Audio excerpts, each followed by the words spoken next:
Hello, thank you for joining me once again for the continuing reading of The Projection of the Astral Body by Sylvan Muldoon and Hereward Carrington.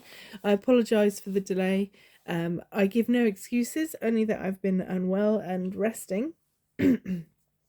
So we're continuing with the page How I Discovered the Cause of Many Falling Dreams on page 90. So we're picking up from where we left off. I think it's about a week ago now. Again, I do apologise. I do appreciate you. Thank you for subscribing and liking my content. I think that's very generous of you. Thank you. So here we are. When a small child, I was in the habit of doing almost daily to play with a friend of mine, about my own age, who lived nearby. He lived in a very large house, a square frame building, unusually high, for it was built on the top of a mound. On the roof, which was flat, there was a railed-in porch which was accessible by means of a flight of stairs in the attic. Many times we had tried to go on the roof porch, but each time my friend's mother foiled our plans. Then came a day when this sentry was off duty. We were playing soldiers and went to the roof porch, which we called Lookout Mountain, to watch for the enemy. For some time I stayed near the centre of the porch, but after a while I crawled on my hands and knees over to the edge, and pushing my head through the upright pieces which held the railing. I looked downward. I grew dizzy and seemingly impelled to jump or fall to the ground. Had not the railing been there, I believe I should have done so. But in a moment I became frightened, and crawled back toward the centre of the porch, made an immediate exit, and came down through the house and outdoors once more. I was always afraid to go on to the high porch after that. Even to think of it now makes me feel unsteady. After about a year later, I began to be troubled with falling dreams, and every dream was identical. I would dream that I was floating directly over my friend's home, always directly over the spot where I had crawled from the centre of the edge of the porch, and in the dream, the instant I reached the edge, exactly where I had looked down that day we played soldiers, I would begin to fall. The instant I bumped the earth, I would awaken with a jump. Always, in this dream, I was full grown and as a uniformed soldier. I had experienced several conscious projections then. When one night the dream recurred, I was floating over the house where my friend lives. This was at about 7 years after we had played soldiers on Lookout Mountain, but the floating did not seem to startle me so much this time. Finally I stopped, directly over the spot where the fallings began. I was not falling this time. I was lying still in the very air at the edge of the roof. I was becoming conscious slowly. When conscious enough to understand, I found that I was projected in the astral body and was lying in the air directly above the physical body, approximately 3 feet over it. I will not be out of place to add here that one can move downward in the dream at great distance. Apparently, but in reality the drop of the astral is but a very small part of that distance. You will notice that the astral body was not actually in the place where I thought I was in the dream, but that it was conducting an activity which resembled the action taking place in the dream. It was the sensation derived from the action of the astral body which was in some way connected with the subconscious impression I had received that day, when, as a child, I had peeped over the edge of the roof, and which brought about the dream. It was then that I understood the significance of falling dreams. During that part of the dream when I was flying over the house, the astral body was above and to one side of one another, of the physical. A scintilla of conscious had come, and I was actually floating. The sensation of floating came with this flash. The emotions were aroused. The cable began to pull, and the phantom to move through the air, or fly, to a position directly above the physical. Here I was dreaming that I was on the very edge of the roof porch. As the phantom lowered, the dream would be of falling. As the body repercussed, consciousness would return, and this explains the phenomenon of falling dreams. So, to go back where we started, The astral body activity can incite a dream of floating, flying, or falling, and the dream can stir up the emotions. The emotions will activate the physical and cause cable pull, interiorizing the phantom. And the whole interiorizing may be said to come from one fundamental cause: emotion. Action, sensations, dreams, sounds are all contributory factors to this emotion. Emotion itself can be, one might say, positive and negative. If the sensation be the pleasant emotion, will be affected likewise. This may be said to be positive to exteriorization, but if the sensation be not pleasant, the emotion will be negative.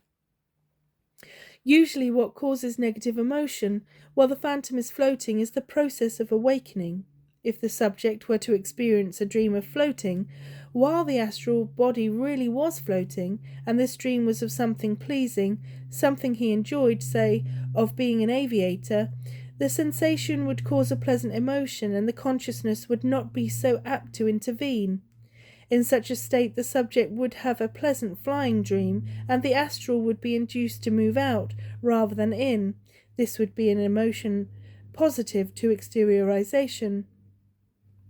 Flying dreams are often recalled as pleasurable. I have a close friend who experiences very pleasant flying dreams. The flying, he says, is so real that he, when physically awake, can almost feel himself leaving the ground. He states that in these dreams he always seems to be several feet from the earth, moving over the heads of others. The common explanation given by psychologists for flying dreams is that they are caused by the rising and falling of the chest. But Ellis and others point out that such dreams cannot be accounted for by respiratory action alone, maintaining that one would have to lose the sense of contact with that on which he once reclined. Nervousness is a noted symptom. Walsh says, epileptics sometimes have the sensation of lightness and of rising into the air. A patient asserted that just prior to a convulsion she felt as if she rose right into heaven. The sensation of rising also occurs to some dying persons, leading to the idea that they are being carried to heaven. One individual's dying words, "Don't let them take me, keep me down," were probably occasioned by this sensation. Theories can be advanced till doomsdays to account for the falling, the floating, the rising and flying in dreams. One investigator suggests that the falling sensation is a relic of prehistoric days and represents experiences and memories carried over from our monkeyhood state. This explanation takes the prize as being the most preposterous I have ever heard. Another prevalent belief is that the falling of the falling merely symbolizes a fallen woman, a fallen soul, etc. The underlying cause of most aviation-type dreams is found in astral body phenomena, the particular movement which the astral body is undergoing when the dream is being impressed determines the type of aviation sensation that is felt. If you will keep in mind the route the phantom takes in exteriorizing, it will be much easier to grasp the relation of the astral projection to the aviation-type dream. Remember that the astral body moves upward into the horizontal position, then either uprights above the physical or moves off to one side or other for some distance before uprighting. This latter operation is not uncommon, and it is still more common for the astral to move upward in the horizontal for some distance, say 4 feet, then move off several feet to one side, still horizontal or parallel to the earth, and lie there for some time, and then return. This is as far as many projections progress, and it is in this type of experience that many aviation dreams are instigated. Still another activity is this. The astral moves to a given height while lying horizontal, then moves off several feet to one side, slowly then reverses again and moves back to a position directly above the physical, then out again, all the while lying parallel to the earth. If you could observe the countless astral body activities or astral projections, you would be impressed by one outstanding feature. While the phantom is within chord activity range, this feature is repetition of movement. It has always impressed me as being very like a mother allowing her child to go to a distant place. The mother, the subconscious, allows the child, the astral body, to go a short distance away from her, then brings them back. The child is allowed to go farther and farther, coming back each time. Eventually, the child is allowed to go such a distance that his mother can no longer call him back, outside the cord activity range, and the child can do as he pleases. However, after a while, his mother will come after him and bring him home again. But the subconscious, like most mothers, sometimes permits the child to go away from home without repeatedly calling him back. Fear causes many falling dreams. One can be lying horizontal in the air and have a dream, not of being in the air, but just an ordinary dream wherein he is frightened. Although he may not remember the dream, the emotion which the dream arouses becomes so intense that interiorization of the dream begins, hence the falling dream. One member of my family, only a short time ago, had such an experience. She had first dreamed that the house was being robbed. One of the burglars was going to shoot her. She became so terrified that the emotion speeded her dream body back into its coincidence, and she experienced a falling dream as this action took place. It is not unusual for one to experience a falling dream after going to sleep, having a bad fright during the day, for a terrifying incident, whatever it may be, comes to the surface of the mind during sleep and excites the emotions. Types of falls or interiorizations, page 94.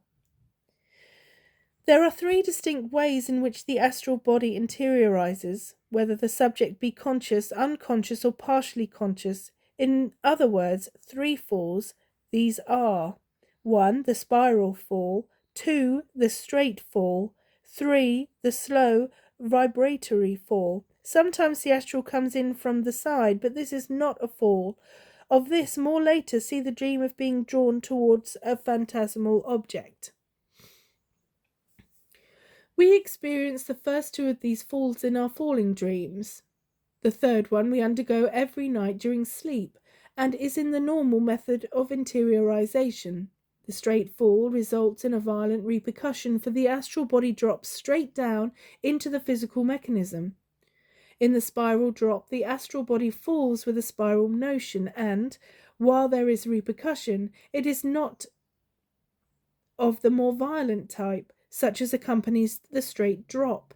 However, the sensation of the actual spiral drop is very unpleasant, much more than the straight drop.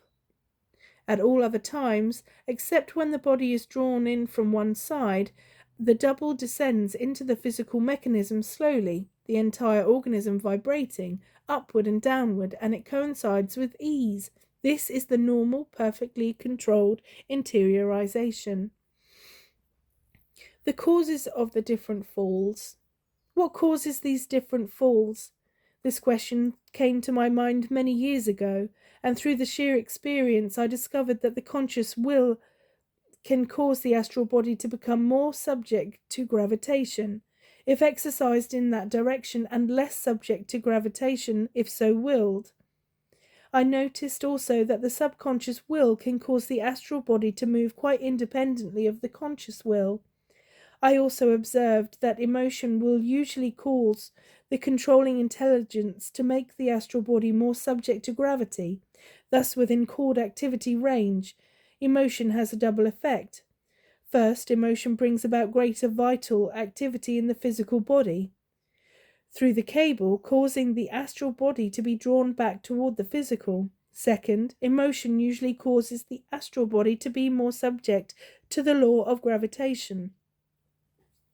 When the astral cable begins to draw down the floating astral body, if the latter, through subconscious will, spontaneously or incited by emotion, in a dream, be suddenly thrown into a condition where it is pulled by gravity also, a straight drop results with a violent repercussion.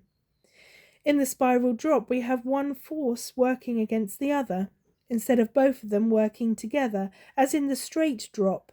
That is, in the spiral drop, the cable is pulling in the phantom, but the astral body is in a condition in which it tends to resist gravity. So instead of dropping straight down into the physical mechanism, the body begins to whirl as the cable pulls it downward. You can get a fair idea of this by imagining a boy pulling in his kite. The kite represents the astral body and the string represents the astral cord. When the boy pulls the string, the kite, resisting gravity, begins to whirl with the spiral motion, and it comes downward. In the spiral drop, the emotion, as a rule, will cause the astral body to be pulled by gravity at a moment before it hits the physical. But the repercussion has often offset to a great extent by the preceding spiral. In the spiral drop, the head of the subject often seems to be spinning more profoundly than the body. This is merely because the pull of the astral cable comes from the head. At other times, the pull on the head becomes so intense that the body will lose its spiral course and begin to zigzag instead. In the slow vibratory drop, there is a balance of factors, and the controlling power has everything perfectly under control. Sorry, my cat. Agnes. Sorry. It is the balance of forces which causes the slight trembling of the phantom in an upward and downward direction, for it is almost as inclined to move upward as downward. The balance is so delicate. It is obvious that, in the first two drops, something has upset the perfect control of the guiding intelligence. For example, emotional fear. In a dream, it will not be out of place to mention here that the exteriorization is of three kinds also. That is, there is the straight rise, the spiral rise, and the normal, slow, vibratory rise. Where there is a straight rise, we have a steady push in the cable, while the body is not affected by gravitation. In the spiral rise, we have the push in the cable, while the body is affected by gravity. In the slow vibratory raise, we have balance, and the rise is under perfect control. In the spiral drop or rise, the subject can frequently hear a swishing sound, as if wings were fanning the air around him, or as if his body resisted the air as it whirled through it. And I will stop there at page 96, and we will continue with the chapter How to Break the Repercussions in a Falling Dream. Thank you.